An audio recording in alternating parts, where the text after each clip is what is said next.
virginal e assunção de Maria, oração para mortes, procissões, adoração de imagens, velas. A igreja lá de Pedro, de Paulo, que Jesus fundou com a descida do Espírito Santo, perdeu a forma e começou a acreditar em mentiras, heresias. O auge disso, século XVI, o Papa Leão X começa a vender o perdão. Como que ia para o céu no século XVI? E a igreja de Cristo estava ali, não existia outra, aquela era a única. Os crentes estavam ali, os verdadeiros falsos ali. O Papa Leão X, como que ia para o céu? Mediante a compra de uma indulgência. O que era uma indulgência? Era um documento, era uma carta com o brasão romano, que dava a você o perdão dos pecados, só que você tinha que pagar. Então, por exemplo, todo pecador para ir para o céu tinha que comprar de Roma uma indulgência. Você pagava e o documento tirava você do inferno, perdoava os seus pecados. Então a salvação era vendida. E qual que era o propósito? Construir a Basílica de São Pedro. O Papa viu que não tinha dinheiro, ele começa a implantar a venda de indulgência. Então a igreja no século XVI, ela chegou no auge das heresias, da baderna. Ela teve forma em Atos 2. No século IV ela começa a perder a forma. No século XVI ela está totalmente sem forma. É que lá na Alemanha, então, no século XVI, Deus usa um monge, um padre da ordem agostinha, chamado Martinho Lutero. Ele vai a Roma para estudar a Bíblia, que ele não tinha lido até então. E ele se apaixona pela carta de Paulo aos Romanos. Então ele vê no capítulo 16 e 17, nele, no Evangelho, se descobre a justiça de Deus, de fé em fé, como está escrito, o justo viverá da fé. Lutero percebe então o equívoco da igreja romana, e ele vai, no dia 31 de dezembro, de outubro, de 1517, ele afixa na porta da igreja Castelo de Wittenberg as 95 teses contra a igreja católica, contra a venda de indulgências. Então ali começa um movimento chamado Reforma. Lutero tenta trazer de novo à igreja a sua forma. Ele tenta trazer à igreja as escrituras. A reforma foi sintetizada em 5 pontos. 5. Sola Escritura, sola fide, sola gracia, solus Christus, soli Deo glória. O que Lutero está dizendo? Ele está dizendo sola Escritura, somente as Escrituras. Quem regia a religião na época eram as bulas encíclicas papais. Era a infalibilidade do Papa, não eram as Escrituras. Lutero diz, não, sola Escritura, somente as Escrituras. Havendo o perdão era conquistado por obras. Lutero vai dizer, não, só a graça, só a graça, só a fé, só a fide. O Papa recebia toda a glória, e Lutero, não, só lhe deu glória, somente a Deus a glória. Amém. Havia mediadores entre Deus e os homens, eram os cardeais, arcebispos, eram os padres. Lutero, não, só há um mediador entre Deus e o homem, solus Christus. Ele então propõe a reforma, e a igreja, que ficou quase 1000 anos na escuridão, sai de dentro da igreja católica romana. Então Lutero traduz a Bíblia pela linguagem do povo.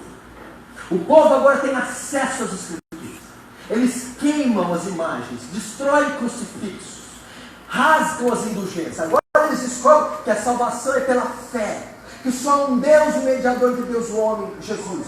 A igreja sai de lá e volta ao exame das Escrituras e obedecer só o que as Escrituras Depois a reforma vai prosseguindo para Calvino, Zwinglio, Beza, Bullinger e assim por diante, até chegar nos puritanos, e a igreja então vai gozar de uma liberdade.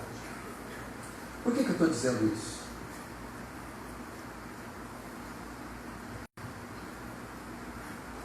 O período da reforma, do pré-reforma, foi chamado período das trevas, por causa do paganismo e ignorância que a igreja estava. Ok? Século XVI, XV, período mais escuro. Entre comigo. Nós estamos vivendo dias hoje, na igreja brasileira, que faz o período de Lutero ser meio-dia. Faz a idade das trevas de Lutero ser fichinha.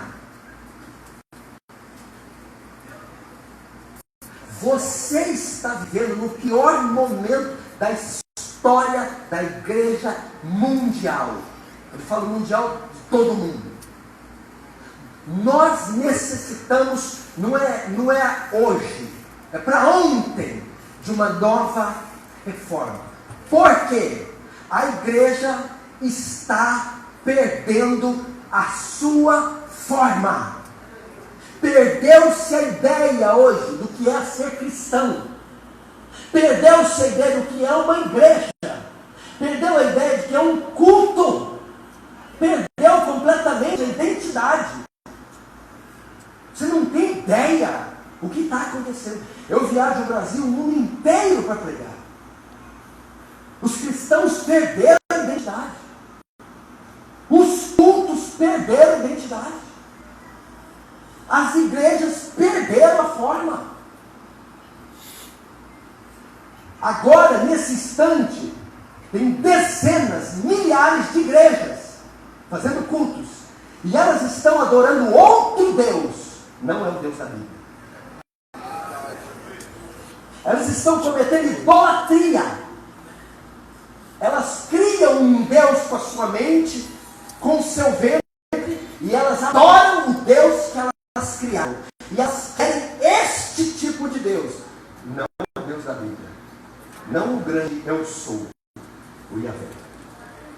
Perdeu-se o conceito. Você tem que se perguntar: o culto que eu presto a Deus, a maneira com que eu me visto, o jeito que eu oro, como eu conduzo a minha vida, é bíblico.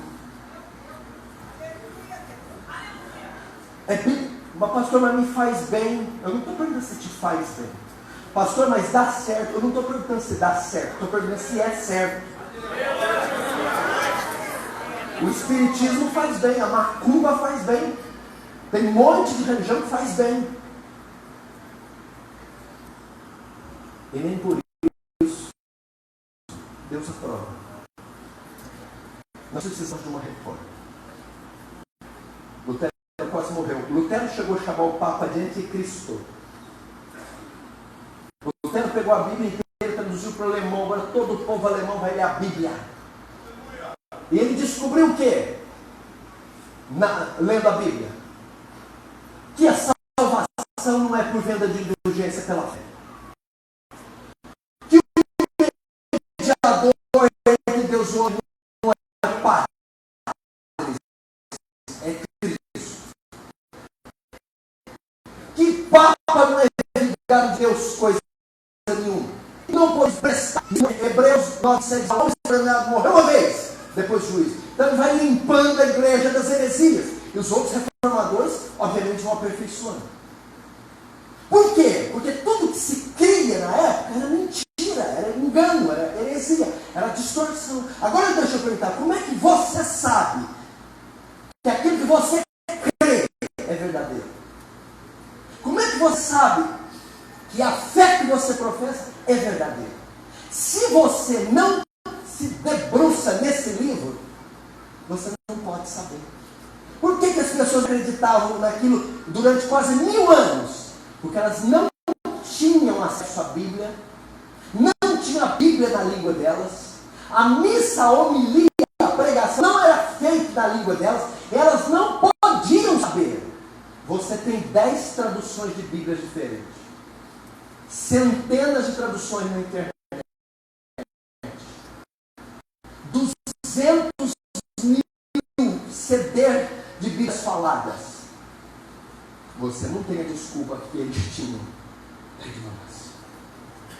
Nós precisamos de uma reforma. Querido, eu vou em cada culto. Eu vejo cada congregação. Como você sabe se uma coisa é verdadeira ou não? Vou te ensinar. Como é que eu sei que o louvor que eu canto é aceito por Deus ou não? O modelo de culto. As hierarquias eclesiásticas. Como que eu sei que está certo ou não? Como você acha que faz? Duas coisas. Primeiro, pela Escritura. O que a Escritura manda, eu faço. O que a Escritura não manda, eu não faço. Eu não posso fazer algo que eu ouvi, aquele que eu ouvi, o que eu ouvi. Os puritanos fazem assim com o culto, faziam assim. Eles ensinaram o princípio regulador do culto. O que é isso? O que a Bíblia manda fazer no elemento de culto, fazemos. O que a Bíblia se cala, nós não fazemos. É coisa simples. Este elemento que você coloca no culto, está na Bíblia? Não, não está. Então não pode ter. Como você põe uma coisa no elemento de culto que a Bíblia não escreveu? Deus, o culto é quê? O culto é para o Senhor. O culto para adorar o Senhor. E Deus estabeleceu como Ele quer ser adorado. Não é como eu acho, como eu quero e como eu penso. Agora eu te pergunto, o jeito que você adora é o jeito que Ele quer ser adorado? É o jeito que você quer adorar? Mas peraí, a Bíblia tem esses detalhes? Tem. Ele tem detalhes da vestimenta, ele tem detalhes dos louvores, da pregação, da consagração de ministros. Eu tenho que fazer igual ele mandou fazer. Você pega uma receita de um bolo, se você não faz conforme a receita, o bolo vai sair? Não vai. Você não pode sair da receita para que aquele bolo ter forma, ser perfeito. Por que um culto você pode misturar o que você quer? Princípio regulador do culto. Isso. É coisa simples. Mas a verdade é que a igreja brasileira tem um analfabetismo bíblico estupendo. Te dou 20 segundos, abre na 1 aí para mim. Você está vendo? Já passou 10. Não, tudo bem, pode ser Miqueias. Obadias.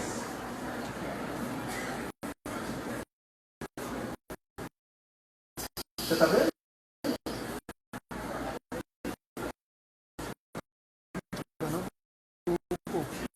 Quantos livros tem o Novo Testamento? Quantos livros tem o Novo Velho? Não dos dois apóstolos. Diferença de lei e graça. Fala sobre o pacto de Abraão, a circuncisão. As pessoas não sabem. Então é fácil enganar. É o que o governo Dilma, o governo do PT propõe. Não foi isso que eles fizeram com as quase 2 décadas de governo? Vamos dar a eles TV de plasma, de LED, financiamento, a nossa casa, a nossa vida, ProUni. Vamos dar pão e circo. Mas vamos tirar o aprendizado, o ensino da escola. Então você pode ver, lá na minha igreja, por exemplo, eu encontrei um jovem que escreveu para mim uma cartinha. Ele tem 17 anos, está no 3º ano do ensino médio. Ele escreveu creio com quê? Ele escreveu chamado com J, chamado. Ele está no 3º ano do médio. O que significa? Vamos produzir uma nação ignorante?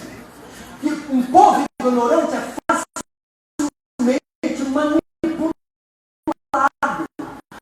Você pode fazer o que você quiser, eles vão engolir. A mesma coisa, o que esses falsos mestres fazem. O que a igreja tem sofrido é ignorância. Então qualquer coisa em nome de Deus é engolida. Ó, pastor, fulano ali, aqui adivinha a RG, vai um tanto ali. Ó, tem um ali que vomita caroço e vai. Tem um ali pregando que nós somos deuses, que os demônios ficam dentro de água. Porque se você quiser vencer Satanás, come, bebe Coca-Cola e um prato de comida. E todo mundo acredita. Por que todo mundo acredita? Não tem como se defender. Porque não tem conhecimento. A teologia da prosperidade. Curandeirismo. A deidade do homem. Somos pequenos deuses. O neopentecostalismo. Tudo é de Deus, tudo é lindo. Claro, eu não posso me proteger. Eu não tenho conhecimento.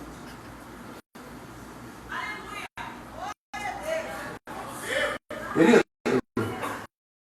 o conhecimento, a ignorância aprisiona, mas o conhecimento liberta. Nós precisamos de uma reforma.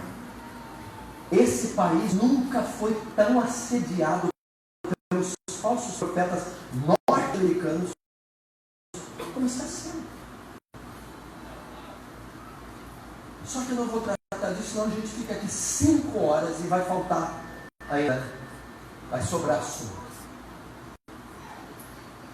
Agora, a igreja precisa de reforma, mas nenhuma outra área necessita tanto de reforma como a que eu vou citar.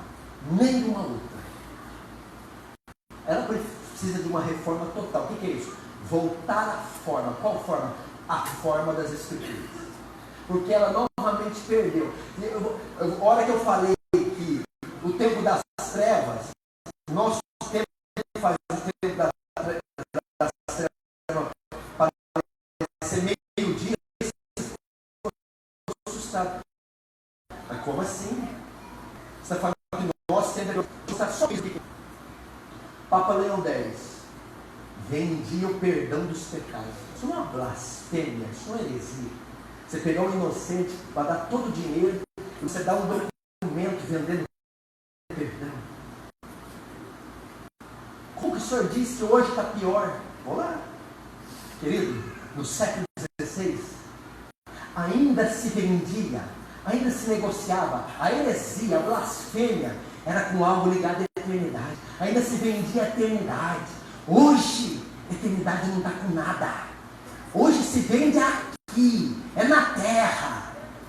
Ali ainda tinha uma ideia de céu, de vida eterna, de ressurreição, de gozar da bem-aventurança no céu. Hoje não. Hoje o que se vende são as benesses da terra. Hoje o que se vende é carro, casa, casamento, beleza, saúde. Eternidade não está com nada. Qual a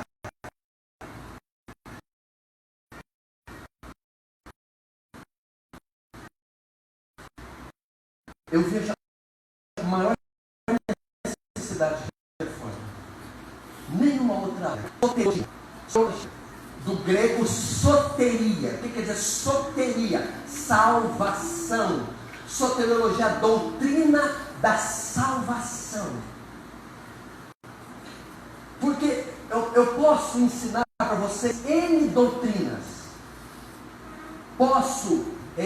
Podemos consertar vários setores da igreja.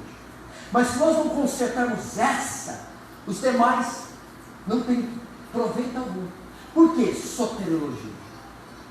Porque a sua alma é aquilo que você mais tem de valor. É a sua alma. É a vida eterna. E o que o diabo mais está jogando pesado nas igrejas está tirando da mente, do coração dos crentes a ideia de eternidade, a ideia de salvação, a ideia de gozar, morar nos céus. Salvação, eu não vim aqui, eu não estou nem um pouco preocupado com sua conta bancária, não estou preocupado com o seu casamento, com os pneuzinhos que você tem, autoestima. Eu vim tratar de céu ou inferno, vida ou morte. A minha preocupação para vocês, jovens, é aonde vocês vão passar a eternidade. Não é se Deus vai dar um marido para as meninas, ou uma esposa para o menino, ou se você vai passar no vestibular, se vai ganhar uma bolsa. Isso não me interessa. O que me interessa é se você sair daqui hoje e passar um cruzamento, for atropelado e morrer, eu quero saber aonde você vai acordar.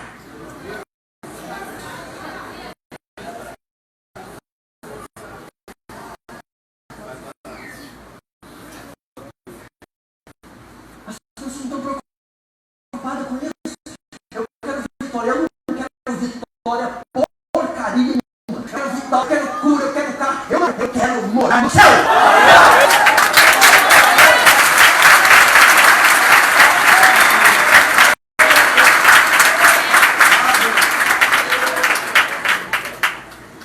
Salvação. As pessoas perderam a ideia da salvação. Por que Cristo morreu? De que Cristo veio nos salvar, pelo amor de Deus. Ouça a voz de Deus. As pessoas perderam, meu Deus do céu, perderam de vista do que Cristo veio fazer. A maioria das pessoas se pergunta, por que Cristo morreu? Ele veio salvar você do quê? Olha, pastor, Jesus veio me salvar de uma vida difícil. Jesus veio me salvar das minhas doenças. Jesus veio me salvar de uma vida infeliz. As pessoas têm ideia disso, que Jesus veio para dar a elas felicidade, para dar a elas prosperidade, para curar os males delas. As pessoas têm essa ideia. Jesus se salvou do quê? Do caroço, de uma vida infeliz. Ele me salvou, pastor, da miséria. Pensa isso. Não, meu filho. Não, Jesus não veio te salvar da miséria. Não veio te salvar das enfermidades. Não veio te salvar de uma vida infeliz. Jesus veio te salvar do inferno. Jesus veio salvar da condenação eterna. Jesus veio para redimir, redenção.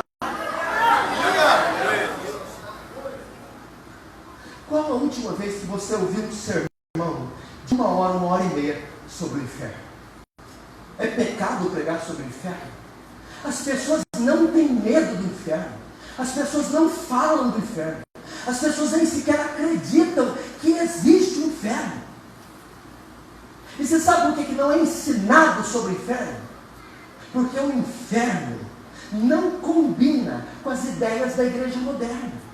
O inferno não combina com as doutrinas que são apresentadas de felicidade, paz e riqueza. O inferno espanta pessoas. O inferno traz desconforto. Mas eu vou te dizer que teve um homem na Bíblia, o homem que mais falou do inferno. Ele falou mais do inferno do que do céu. E ele foi o homem que mais falou do inferno. Jesus Cristo, seu Senhor e Salvador. Se ele falou, quem sou eu para não falar? Quem sou eu para não falar?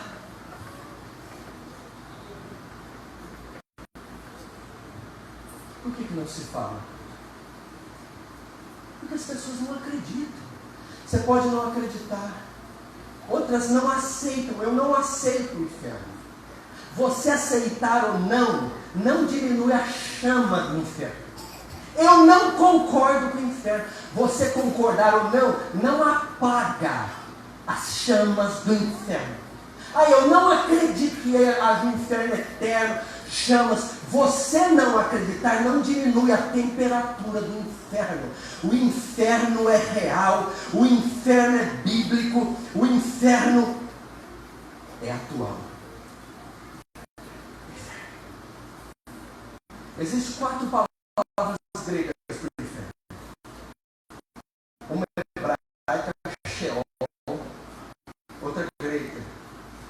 Guiena, Tártaros e Hades. Sheol, Hades, Guiena e Tártaros. Você precisa aprender sobre o inferno. Winston Churchill, primeiro-ministro da Grã-Bretanha, da Inglaterra, na época da Segunda Guerra Mundial, ele disse por que as igrejas estão esfriando. Porque falta pregação do céu e do inferno nos púlpitos. Pregue sobre o céu, pregue sobre o inferno, pregue sobre a volta de Jesus, você vai ver um avivamento.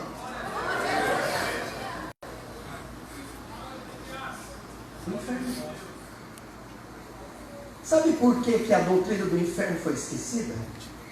Porque surgiram ao longo da história da igreja visões distorcidas sobre o inferno. Ao longo da história da igreja, houve visões distorcidas que fizeram com que a igreja de hoje deixasse de ser superficial. Vamos tirar o pé do chão. Vamos tomar posse. Vamos fazer baderna. Que inferno que nada. Surgiram ao longo da história da igreja algumas ideias sobre o inferno que nos afetaram. Primeiro, foi o agnosticismo. Agnosticismo. O que quer dizer agnosticismo? O que quer dizer gnosis? É do verbo grego gnosko, conhecer. Gnosis, conhecimento. Agnosis. Há uma partícula negativa, sem conhecimento. Os agnósticos ensinam, se existe inferno, não tem jeito de saber. Ninguém voltou de lá para falar. É a agnosis. Sem a partícula negativa. Gnosis, conhecimento. Se existe inferno, não. Nós não podemos provar. Ninguém foi lá e voltou. Ninguém não tem fotos, não tem evidência.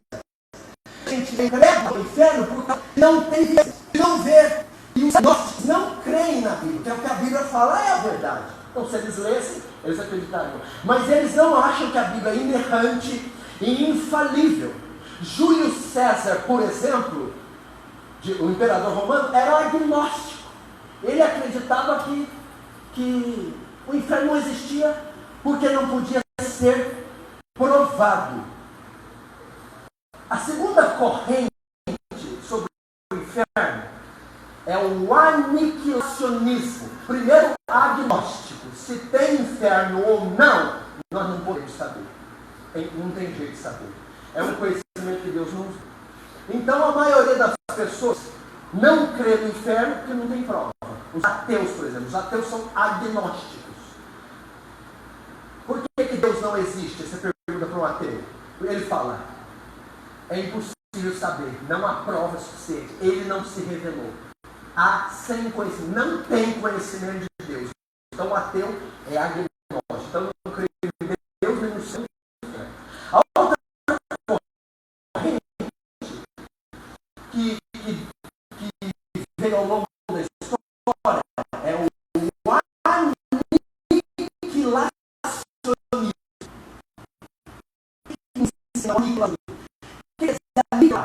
O verbo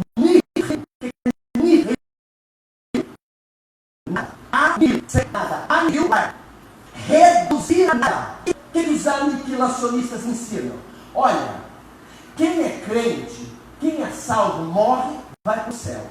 Um ímpio, pecador, herege, desviado, não vai para o inferno. Ele é aniquilado, ele é reduzido a nada. Deus destrói ele. Deus pulveriza, trucida ele. Você sabe quem que é aniquilacionista hoje? As testemunhas de Jeová. Elas acreditam que Deus vai escolher 144 mil especiais. Os outros 3 milhões, que é o tamanho da seita, vão disputar no tapa, porque é só 144 mil. E o resto do mundo, ímpio, vai ser aniquilado. Então, se o aniquilacionismo for certo, pode sair aqui hoje, beber, fumar, matar, estrangular. No máximo, Deus vai acabar com você. Não existe inferno. Ele vai te reduzir a nada. A terceira corrente, a mais perigosa, ensina o que? O universalismo. O universalismo. O que é isso? No final, Deus vai salvar todo mundo. O crente, Deus vai dar restauração de todas as coisas no final. O universalismo é tão forte que ele diz que até o diabo será salvo no final. Até os anjos caídos se converterão. E por incrível que pareça, um grande nome que cria no universalismo era John Stott, um dos maiores exegetas do século XX, já morto em inglês. Essas três correntes ao longo da história da igreja, a igreja tem 2000 anos de história. A igreja não nasceu com o teu pai lá naquela favela, não, filha. A igreja não nasceu com o seu bisavô, a igreja nasceu em Atos 2. Ela tem 2000 anos.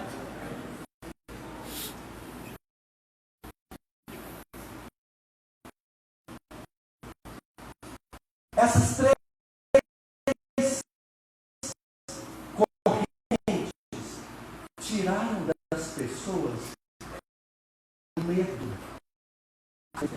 a noção da realidade do inferno. Agora tem a quarta. Qual é a visão bíblica? A Bíblia, o que a Bíblia fala? Eu falei do agnosticismo, do aniquilacionismo e do universalismo. As três ignoram o inferno. Agora, o que a Bíblia diz? A visão bíblica. Qual é a posição bíblica? Primeiro, existe sim o inferno. Existe um lugar de sofrimento consciente da alma. E esse lugar se chama inferno. Biblicamente, existe sim o inferno. É um estado, é um lugar de sofrimento consciente da alma e um lugar de sofrimento consciente eterno. Quem vai estar lá? É um local. Existe esse local. Existe essa dimensão. Como ele é um lugar de sofrimento, com a duração eterna, quem estará lá? Todos os ímpios, falsos profetas, hereges, desviados e falsos cristãos que estão dentro dele.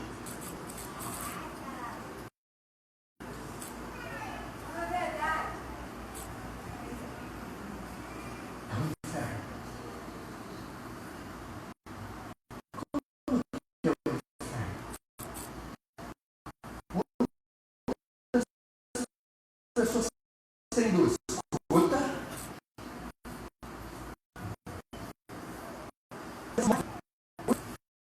Não tem sono da alma. Quando bota dormir, não turma. Vai sair daqui. A pessoa morre, imediatamente vai para o céu. Ladrão da cruz. Em verdade te digo, hoje estarei contigo no paraíso. Ok? E o ímpio, o desviado, o falso crente, quando ele morre, ele vai para o Hades. É a parábola que eu li. O rico foi para o seio de Abraão. É uma figura para dizer céu, onde os santos do Antigo Testamento estão. O Lázaro, o mendigo, o rico, foi para o Hades, sofrendo tormentos. Ele não estava dormindo. Ele já tinha descido. Só que o inferno, a palavra para inferno aqui é Hades. É onde só vai a alma. Mas o inferno não foi feito só para a alma, foi feito para a alma e para o corpo. Mateus 10, 26 diz assim: não temeis quem pode matar o corpo. Antes vou dizer quem vocês devem temer. Temer antes aquele que tem poder de fazer tanto a alma quanto o corpo perecer no inferno. Então presta atenção. A palavra grega para quem morre hoje é Hades.